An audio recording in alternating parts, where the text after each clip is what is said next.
दोस्तों, पैसों की दुनिया बदल रही है। हम एक ऐसे भविष्य की ओर बढ़ रहे हैं जहां डिजिटल करेंसीज का राज होगा।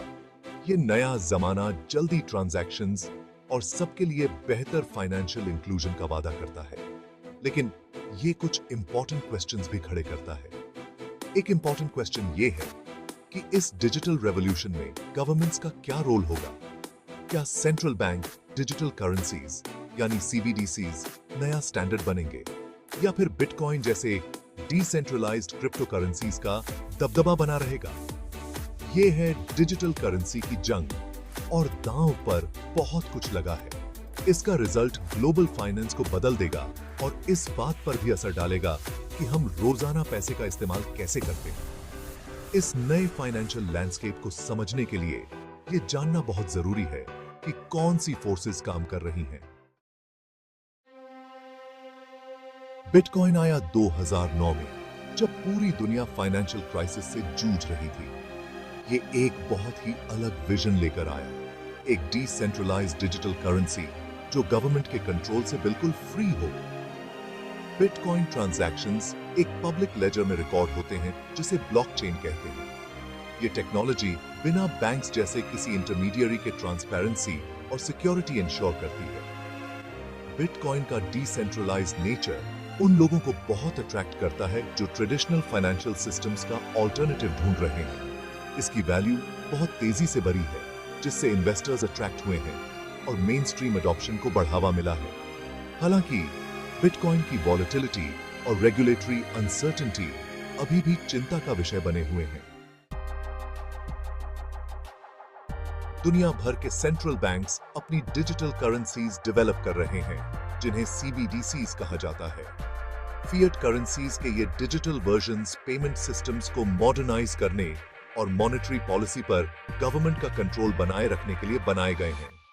सीबीडीसीज डिजिटल ट्रांजैक्शंस की कन्वीनियंस और स्पीड तो ऑफर करेंगे ही, साथ ही ये गवर्नमेंट्स के फुल फेथ एंड क्रेडिट से बैक भी होंगे। सपोर्टर्स का कहना है कि सीबीडीसीज फाइनेंशियल इंक्लूजन को बढ़ा सकते हैं, कॉस्ट्स कम कर सकते हैं और इलीगल एक्टिविटीज से लड़ने में मदद कर सकते हैं। हालांकि क्रिटिक्स प्राइवेसी और गवर्नमेंट ओवररीच की संभावना को लेकर कंसर्न्स रेज करते हैं। सेक्शन 4, बिटकॉइन वर्सेस सीबीडीसीज आइडियोलॉजीज की टक्कर। बिटकॉइन और सीबीडीसीज के बीच की ये जंग असल में आइडियोलॉजीज की टक्कर है। बिटकॉइन डिसेंट्रलाइजेशन, प्राइवेसी और सेंसरशिप के प्रतिरोध को दर्शाता है। वहीं दूसरी ओर सीबीडीसीज गवर्नमेंट कंट्रोल, रेगुलेशन और मॉनेटरी स्टेबिलिटी को प्राथमिकता देते हैं। बिटकॉइन की वैल्यू मार्केट फोर्सेस के आधार पर फ्लक्चुएट होती है, जबकि सीबीडीसीज अपने रिस्पेक्टिव फिएट करेंसीज की वैल्यू से पेग्ड होंगे।